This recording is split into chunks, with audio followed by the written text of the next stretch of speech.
অসহায় গরিব শীতার্ত মানুষদের মাঝে কম্বল বিতরণ করেন নজির হোসেন ফাউন্ডেশনের সভাপতি আব্দুল্লাহ আল মুজাহিদ। খুলনা ব্যুরো প্রধান এম রোমানিয়ার প্রতিবেদনে বিস্তারিত। নগরের ২৬ নম্বর ওয়ার্ড পুরাতন গল্লামারি রোড মসজিদুল কুবা চত্বরে মঙ্গলবার বিকেল ৪টা ৩০ অসহায় গরিব শীতার্তদের মাঝে নজির হোসেন ফাউন্ডেশনের উদ্যোগে এই কম্বল বিতরণ করা হয়েছে। নজির হোসেন ফাউন্ডেশনের সভাপতি মোহাম্মদ আব্দুল্লাহ আল মুজাহিদের সভাপতিত্বে মোহাম্মদ খোকনের সঞ্চালনায় কম্বল বিতরণ অনুষ্ঠানে প্রধান অতিথি ছিলেন খুলনা মহানগর বিএনপি সদস্য শেখ জামাল উদ্দিন। খুলনা মহানগরের ২৬ নম্বর ওয়ার্ডের শীতার্ত মানুষের মাঝে নজির হোসেন ফাউন্ডেশনের উদ্যোগে মঙ্গলবার পুরাতন গল্লামারি রোড মসজিদুল কোবা চত্বরে কম্বল বিতরণ অনুষ্ঠিত হয়। অনুষ্ঠানে প্রধান অতিথি হিসেবে উপস্থিত ছিলেন খুলনা মহানগর বিএনপি সদস্য শেখ জামাল উদ্দিন।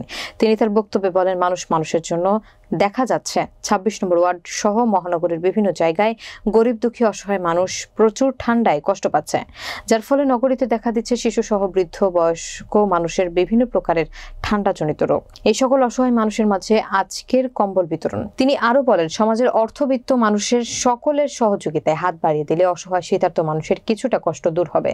এই অনুষ্ঠানে আরো উপস্থিত ছিলেন সোনাডাঙ্গা থানা বিএনপির সাংগঠনিক সম্পাদক জাকির ইকবাল বাপ্পি, ২৬ নম্বর ওয়ার্ড বিএনপি সভাপতি মাহমুদ আলম মোড়ল বাবু ও সাধারণ সম্পাদক আরিফুল ইসলাম বিপ্লব, সহ সাধারণ সম্পাদক এ জে কুদ্দুস, ইয়াসির শেখ, রনি, মুজাহিদ হোসেন, শুভ, মনির হোসেন সহ স্থানীয় বিএনপি এবং বিএনপির অঙ্গ সংগঠনের নেতৃবৃন্দ।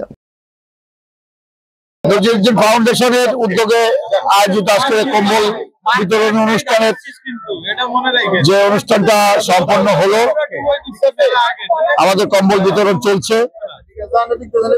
এলাকার হতদরিদ্র যারা আছেন তারা শীতে কষ্ট পাচ্ছে, সে কারণে তাদের মাঝে কম্বল বিতরণ করা হচ্ছে।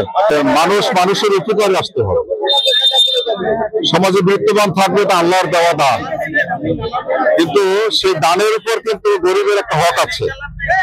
এই হকটা তাদেরকে সমাজে যারা নির্যাতিত নিপীড়িত মানুষ আছে, বঞ্চিত মানুষ আছে, রিক্সাওয়ালা ভানালা আছে, তাদেরও এই শীতে তারা যে কষ্ট পাচ্ছে, এটা আমাদের ভিতরে আমাদের ধারণ করতে হবে যে আমরা কম্বলের ভিতর বা দামি কম্বলের ভিতর ঘুমাচ্ছি, তাদেরকে অন্তত একটু কম দামি হলেও তাদেরও যে শীত আছে এটা আমাদের অনুভব করতে হবে, এবং সেই চিন্তা করেই আজকের এই কম্বল বিতরণের এই অনুষ্ঠান।